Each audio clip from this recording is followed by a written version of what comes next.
But today we're going to replace all 4 wheels, brakes, and I'll show you how it gets done. Now the first thing I'm going to do is I'm going to chock the wheels on the opposite side that I'm working on. The next thing I'm going to do is jack up the trailer. You can see I'm using an 8-ton bottle jack. I'm going to jack it up right on the frame there. Between the tires, I like to use a piece of wood on the bottom and another piece of wood on the top, just to make sure I spread out the load, don't crack my concrete, and don't bend up the frame. 19mm impact socket. So if you got an Airstream, you probably have a steel lug with a chrome plated cap. Let's get rid of the chrome plated caps and replace them with these one-piece chrome steel lugs. All right, next we're going to take off the Nevr Lube hub cover. All right, we've got a good start on the hub cover. I'm going to get a larger screwdriver and now pop it on off. And now that we're inside the hub, you can see a snap ring right here. We're going to take that off, and then we can take off this castellated nut. Got the split ring off, the sticker off. I'm ready to take off the hub nut. All right, the hub requires a 1 7/16 inch socket, and when you look at it, it's got this sort of castellated feature here, and it acts kind of like a spring to make sure that it doesn't come off, but you've got that snap ring on there too. And once we get that off, we're ready to pull off the drum. You got a washer there. Don't forget to pull that back off. And here's the inside of the brake. If you've never looked in there before, you've got a electromagnet here that will, when it's energized, it rides against this bearing plate on your drum. Once that contacts the drum, it's going to want to rotate with the wheel drum, and it's going to activate this lever, which will push these 2 brake shoes apart. All right, there are 5, as you can see, 14mm bolts that have to come off. They have a built-in lock washer on them, a star washer. Once those are off, the backing plate will come off, and just the 2 wires will be attached to the trailer. I'll snip the 2 wires, and that will remove the brakes from the trailer, and then I'll splice the new wires on once I put the new backing plate on. I got these new brakes from e-trailer, and they put a nice little message in there. I don't know if you can see it or not. It says, "The bottom of this box should not be the end of our relationship. If we can help, please let us know." And then it gives you their phone number. E-trailer, who sent me these brakes, did a great job.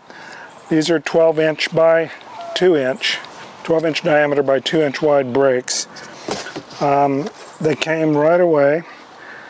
They cost me less than half of what I'd have to pay if I was trying to get them at my local Airstream dealer. And look at the size of that brake lining on there. All right, so a couple things on this. There's 2 springs up here versus 1 spring up here on the old Dexter. Because we have 2 springs, we have to have a spring attachment point. We don't have that on the Dexter. The pucks, pretty much the same. All right, I have clipped the wires to the old brakes, and now I'm going to strip them using my wire strippers here. And then I'm going to use these waterproof butt splices. If you don't have heat shrink butt splices, you're not going to be waterproof, but you can use this kind of heat shrink material, and you can slip it over the wires and heat shrink that down, and that will give you some waterproofness. Or you can put electrical tape around it, but I don't recommend that. Now these wires have a little kind of a container that they fit in, and that's just to keep them from flopping around and getting caught on something. It provides a little bit of extra protection, but not very much. And they have these wire ties, zip ties, that are used to hold everything together. And you can see the other zip ties here on the axle arm that hold that wire in place. All right, so I've got the splices on there. I gave them a little tug to make sure they're okay. You don't have a whole lot of room to work with here on these guys. So what I did was I just put everything up on the stool, and then that way I could bring the wires closer together. Now all I got to do is flip this around and put the bolts back on to attach it to the axle. These are the nuts attaching the backing plate to the axle. E-Trailer will send you replacement nuts and washers in case yours are rusted.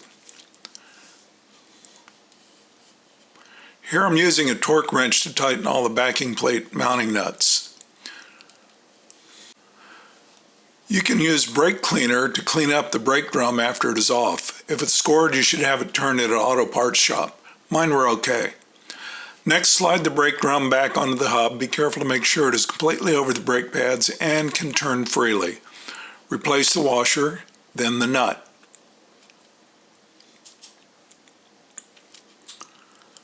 The torque specs for the nut are between 145 and 155 foot-pounds. I used an impact wrench to tighten the nut, then checked it with my torque wrench. Once the drum is secure, replace the cover and tap lightly to make sure it is on all the way. Then replace the wheels and torque the lug nuts to 110 foot-pounds for aluminum wheels or 100 foot-pounds for steel wheels. Thanks for watching. I hope this helps you maintain your Airstream.